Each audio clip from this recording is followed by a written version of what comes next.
Crecimos tanto, más de la cuenta. El tiempo pasó tan deprisa que solo recuerdo pocas primaveras. Y pienso en ese momento donde ser feliz no era un dilema. Hoy siento mucha pena, pena de recordar que el lugar perfecto en aquellos tiempos eran los brazos de mis padres. Vivía en un cuento, era contento, pero que acabaría no me lo dijo nadie. Nunca lo dijo nadie. Solo nos queda recordar, pues la vida pasa y pasa que hay momentos que ya no vuelven a pasar.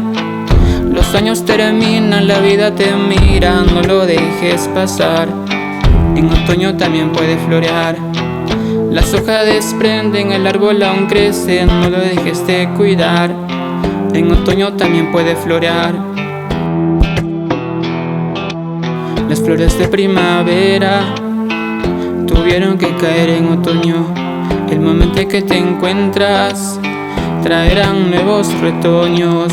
Cuando creas que es hora de pararte, recuerda el motivo por qué empezaste. Todo pasa por algo, ponte a pensar bien. Aunque pronto pasa que a veces pienso en ti. Tus lentes y tu forma de ser causaron mariposas en mí. Y nunca pude contarte lo que daba quedármelo hasta que te alejaste de mí. También mi sol brillaba por ti. Y extraño jugar con el balón que servía para el fútbol o para el básquetbol. Rayé con sentido y hoy solo suspiro, porque el tiempo ya pasó, porque todo terminó. Solo nos queda recordar, pues la vida pasa y pasa que hay momentos que ya no vuelven a pasar. Los años terminan, la vida te mira, no lo dejes pasar. En otoño también puede florear. Cuando creas que es hora de pararte, recuerda el motivo por qué empezaste. Todo pasa por algo, ponte a pensar bien. Aunque pronto pasa que por mucho tiempo creí en lo eterno, que 12 meses más era un año menos. En el camino de la vida somos pasajeros y hoy me pasa que